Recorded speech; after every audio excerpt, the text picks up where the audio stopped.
नमस्कार, the pen down में आपका स्वागत है। मैं हूं पीयूष त्रिपाठी। वाराणसी के ज्ञानवापी में 31 साल बाद कोर्ट के आदेश से पूजा का अधिकार मिल गया है। बुधवार को जैसे ही ये आदेश आया, हिंदू पक्ष में खुशी की लहर दौड़ पड़ी। हालांकि कोर्ट ने पूजा की व्यवस्था करने के लिए 7 दिन का समय दिया था, लेकिन देर रात जिला प्रशासन, पुलिस और मंदिर के व्यवस्थापकों की एक बैठक हुई। उसके बाद वहां पे पूजा शुरू हो गई। आखिर क्या है ज्ञानवापी का पूरा मामला और क्यों बंद थी ये पूजा, देखेंगे इस खास रिपोर्ट में।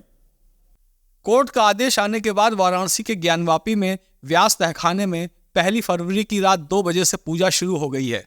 व्यास तहखाने में भी पूजा काशी विश्वनाथ के मुख्य पुजारी ओम प्रकाश मिश्र और रामलला प्राण प्रतिष्ठा का मुहूर्त निकालने वाले गणेश्वर द्रविड़ ने करवाई।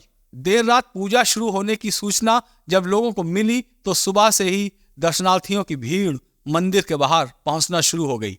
वाराणसी में काशी विश्वनाथ मंदिर से सटे ज्ञानवापी के तहखाने में सोमनाथ व्यास का परिवार 1993 तक पूजा किया करता था, लेकिन नवंबर 1993 में उत्तर प्रदेश की मुलायम सिंह यादव सरकार ने यहां पर पूजा पाठ पर रोक लगा दी।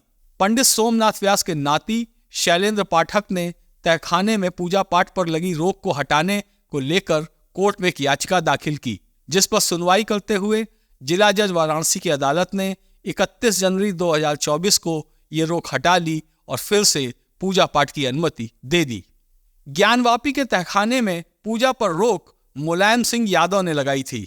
ये वही मुलायम सिंह यादव हैं जिन्होंने संविधान की रक्षा के नाम पर 1990 में अयोध्या में कार सेवकों पर गोलियां चलवाई थी, जिसमें 5 लोगों की मौत हुई थी।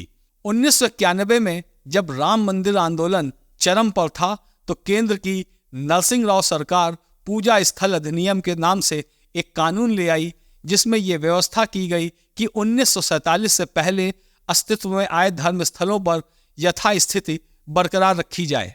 अयोध्या में राम जन्मभूमि पर आए सुप्रीम कोर्ट के फैसले को पूजा स्थल अधिनियम से बाहर रखा गया। इसके बाद ज्ञानवापी में फिर से पूजा का अधिकार देने की मांग ने जोर पकड़ लिया। ज्ञानवापी के जिस व्यास तहखाने में पूजा का अधिकार मिला है, वहां एएसआई की सर्वे रिपोर्ट में कई मंदिरों के सबूत मिले, जिससे हिंदू पक्ष का दावा और मजबूत हो गया।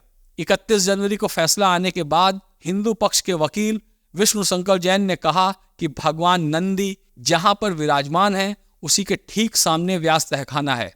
यहाँ 1993 तक पूजा होती थी, जिसे तत्कालीन यूपी सरकार ने जबरिया बंद करा दिया था। देर रात ज्ञानवापी में पूजा शुरू होने के बाद सुबह से ही श्रद्धालुओं की भीड़ मंदिर में पहुंचना शुरू हो गई है। वहीं ज्ञानवापी में हिंदू पक्ष के वकील विष्णु जैन ने साफ किया है कि जिस तरह से राम मंदिर बनाने के लिए बाबरी मस्जिद को उसके एवज में जमीन दी गई, ऐसा अब ना तो ज्ञानवापी के केस में होगा, ना ही देश के किसी अन्य ऐसे मंदिर के केस में जहां पे कोई और अनधिकृत कब्जा है कि उसको छुड़ाने के लिए उसके एवज में कोई जमीन दी जाए।